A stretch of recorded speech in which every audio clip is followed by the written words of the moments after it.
Kozhikode medical college ആശുപത്രിയിൽ കൂട്ടിരിപ്പുകാരനായ യുവാവിന്റെ പരാക്രമം. ഭാര്യയെയും കുഞ്ഞിനെയും കാണാൻ അനുവദിച്ചില്ല എന്നാരോപിച്ച് യുവാവ് ബ്ലേഡ് ഉപയോഗിച്ച് കൈഞ്ഞരമ്പ് മുറിച്ചു. രക്തം വാർന്നൊലിക്കുന്ന കൈയുമായി ഇയാൾ ഭീകരാന്തരീക്ഷമുണ്ടാക്കിയതിന്റെ ദൃശ്യങ്ങൾ പുറത്തുവന്നു. സെക്യൂരിറ്റി ജീവനക്കാരും പോലീസും ഏറെ നേരം പണിപ്പെട്ടാണ് ഇയാളെ സ്ഥലത്ത് നിന്ന് മാറ്റിയത്.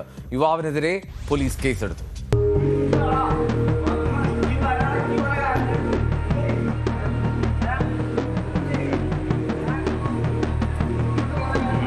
കഴിഞ്ഞ ദിവസമാണ് കോഴിക്കോട് മെഡിക്കൽ കോളേജ് ആശുപത്രിയിൽ നാടകീയ രംഗങ്ങൾ ഉണ്ടായത്.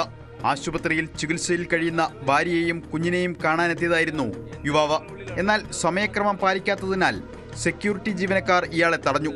ഇതോടെ യുവാവ് ജീവനക്കാരുമായി തർക്കിക്കുകയായിരുന്നു.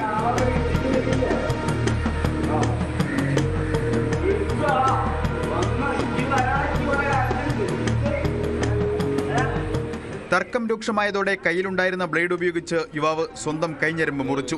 രക്തം വാർന്നൊഴുകിയിട്ടും ഇയാൾ ആശുപത്രി പരിസരത്ത് പരിഭ്രാന്തി സൃഷ്ടിച്ചു. യുവാവ് മദ്യലഹരിയിലായിരുന്നുവെന്നാണ് സംഭവ സ്ഥലത്തുണ്ടായിരുന്നവർ പറയുന്നത്. ഇതിനിടെ സ്ഥലത്തുണ്ടായിരുന്നവരും യുവാവും തമ്മിലും തർക്കമുണ്ടായി.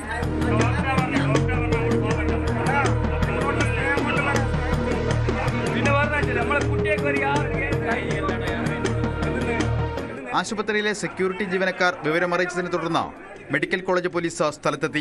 പോലീസ് ഉദ്യോഗസ്ഥർ ജാഗ്രതയോടെ ഇടപെട്ടാണ് അക്രമാസക്തനായ യുവാവിനെ കീഴടക്കി അവിടെ നിന്ന് മാറ്റിയത്. തുടർന്ന് ഇയാൾക്ക് ആശുപത്രിയിൽ തന്നെ പ്രാഥമിക ചികിത്സ നൽകി. സംഭവത്തിൽ പോലീസ് യുവാവിനെതിരെ കേസെടുത്തിട്ടുണ്ട്. ഇയാൾക്ക് ക്രിമിനൽ പശ്ചാത്തലമുണ്ടോ എന്ന് പോലീസ് പരിശോധിച്ചു വരികയാണ്.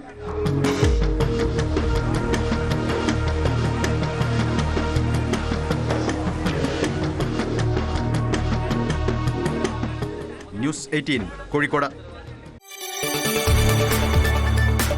കൂടുതൽ വാർത്തകൾക്ക് news 18 Keralam YouTube channel subscribe ചെയ്യുക.